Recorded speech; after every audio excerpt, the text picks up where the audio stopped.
చూస్తూ ఉంటే ఇది మంచి కోసం కాదు, ప్రజల వినాశనానికి వచ్చినటువంటి ఈ ప్రభుత్వాన్ని ప్రజలు కూడా ఎదురు చూస్తూ ఉన్నారు. ఎంత తొందరగా ఎన్నికలు వస్తాయా ఈ ప్రభుత్వాన్ని దించేద్దామని చెప్పి ప్రజలు కూడా ఎదురు చూస్తూ ఉన్నారు.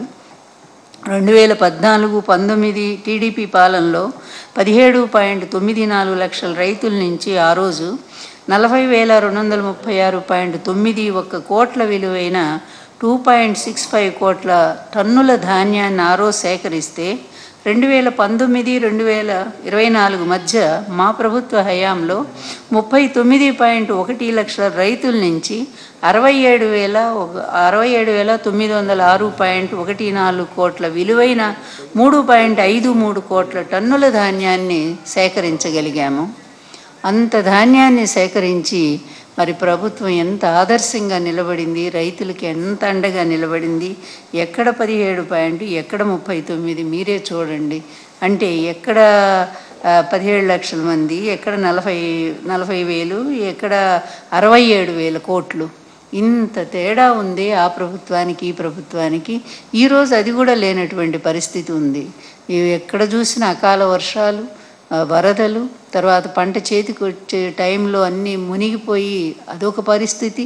ఇంత దారుణంగా అన్ని విధాల రైతులు అల్లాడిపోతుంటే ప్రభుత్వం మాత్రం అసలు ఏమి కిమ్మన్నాస్తంటారే ఏమాత్రం పట్టించుకోకుండా, వాళ్ళ గోడు కూడా పట్టించుకోకుండా దీన్ని కూడా ఎలా డైవర్షన్ చేద్దాం, ప్రతిపక్ష పార్టీ మన మన మన అసమర్థతని, తర్వాత మనము ఇచ్చిన హామీలు నెరవేర్చలేదని చెప్పి రోడ్డు మీదకి వచ్చి ప్రజలకు అండగా నిలబడతా ఉంది కనుక వీటిని ఏ విధంగా డైవర్షన్ చేద్దామని చెప్పి రాత్రి మొత్తం విలేకరులందరినీ కూడా పిలుచుకొని ఆయన ఏదో సమావేశం పెట్టుకుంటున్నారట.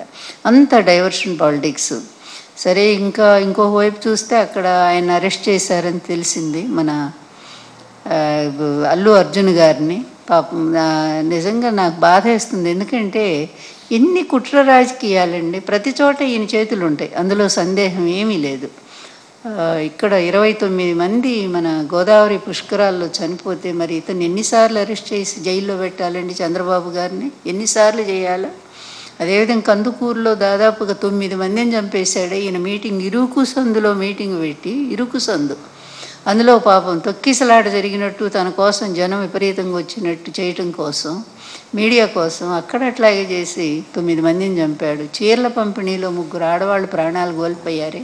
ఈయన ఎన్నిసార్లు జైల్లో పెట్టాలో చెప్పండి? అభిమానంతో వాళ్ళు విరగబడి ఆ రోజు అది అబ్బాయి అన్న కావాలని చేస్తారా? తన సినిమా చూసుకోవాలని, ఎలా ఉందో ప్రజాస్పందన తెలుసుకోవడానికి ఆయన వెళ్ళాడు. అది గవర్నమెంట్ తప్పు. ఆయన వస్తున్నప్పుడు లేకపోతే సినిమా హాలు వాళ్ళు సరైనటువంటి భద్రతా ఏర్పాట్లు చేసుకోవాలి. పోలీసులను పిలిచి పూర్తి కట్టుదిట్టం చేసి ప్రజలకు థ్రెడ్ కట్టి దూరంగా పెడితే అయిపోయేది. వాళ్ళు అవేమీ చేయలేదు కదా, అది తప్పు. అల్లు అర్జున్ ఎలా అవుతుందండి? మరి ఇంతమందిని చంపినటువంటి చంద్రబాబు నాయుడు ఏమో శుభ్రంగా ఉన్నాడు. తెలియక జరిగిన దాని మీదేమో ఆ అబ్బాయిని అరెస్ట్ చేస్తారా?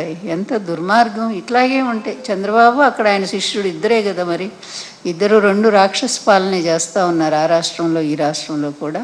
అందువల్ల ఏదైనా దేనికైనా ఒక అంతిమం అనేది ఒకటి ఉంటుంది. తప్పనిసరిగా రైతులకు అన్యాయం చేస్తున్నటువంటి ఈ ప్రభుత్వం తొందరలోనే దాని మూల్యం కూడా చెల్లించుకుంటుంది. రైతులందరూ రోడ్డు మీదకి వచ్చే పరిస్థితి కూడా వచ్చింది. ఈరోజు ప్రతి చోట సక్సెస్.